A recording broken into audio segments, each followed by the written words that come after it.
So during exercise week, besides your cardiovascular activity, you also want to work on strength training, which includes your core and all of the muscles in your body. One great exercise for that would be the plank. Here Angie is in a simple plank with her knees on the ground and her arms up, using her forearms. And you can see, you want a nice straight line from your knee to your back to your hips. To make it a little bit more advanced, she would press up on her feet and still stay on her forearms. Again, squeezing those abs tight, watching the shoulders. And then as you go further, you can go back to your knees and then press up onto your hands into a standard plank. You want to make sure that your hands and shoulders are in alignment and that everything is in a nice straight plank. Further increasing that difficulty, she would press up onto her feet, again squeezing the abs, squeezing the core, and keeping everything in a nice straight alignment. And this is an exercise you can do at home whenever you want. You do it in intervals, holding it for different periods of time and doing different sets.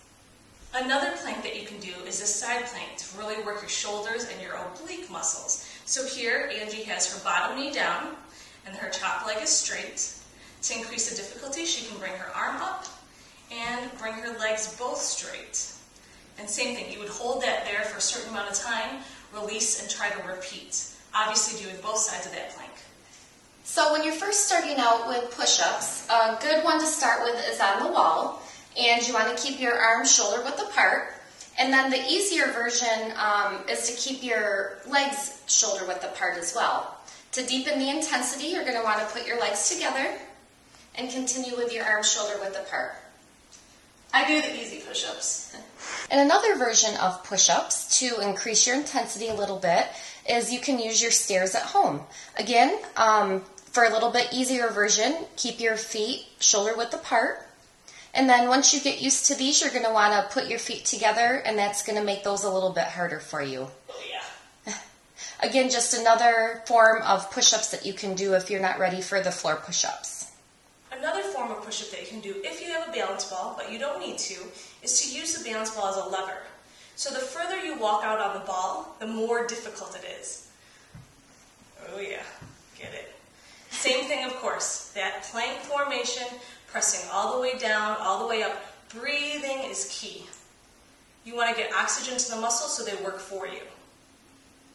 Go, Angie. As we're progressing through our push-ups, we're going to go back into our plank form that we learned earlier and go through your push-ups on your knees, just like Angie's doing right here. Again, keeping that same straight plank, abs are tight, pushing all the way down and up. And then as you become more advanced, you can go into a traditional military push-up. This would be one of your most difficult planks, same format of the body, same alignment, pushing up and down, abs very tight, all muscles working. Great exercise. And you can do it at home. So one of the most difficult push-ups that you could do at home without clapping in between would be using your couch as a lever. The further you walk out on it, the more difficult it would be. So what's happening here is you're staying in plank. Yeah, let it burn. And gravity now is not your friend. So try these at home while you're watching TV. Works your abs too.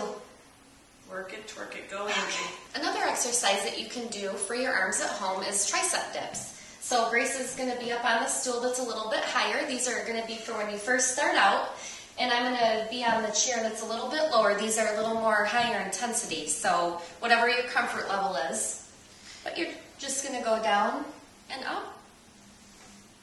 You want to make sure your fingers are facing your toes and your abs are tight. Always suck the gut in. Always. And a good repetition is usually between 10 and 15 of those, 2 to 3 sets, again, just depending on when you're starting out.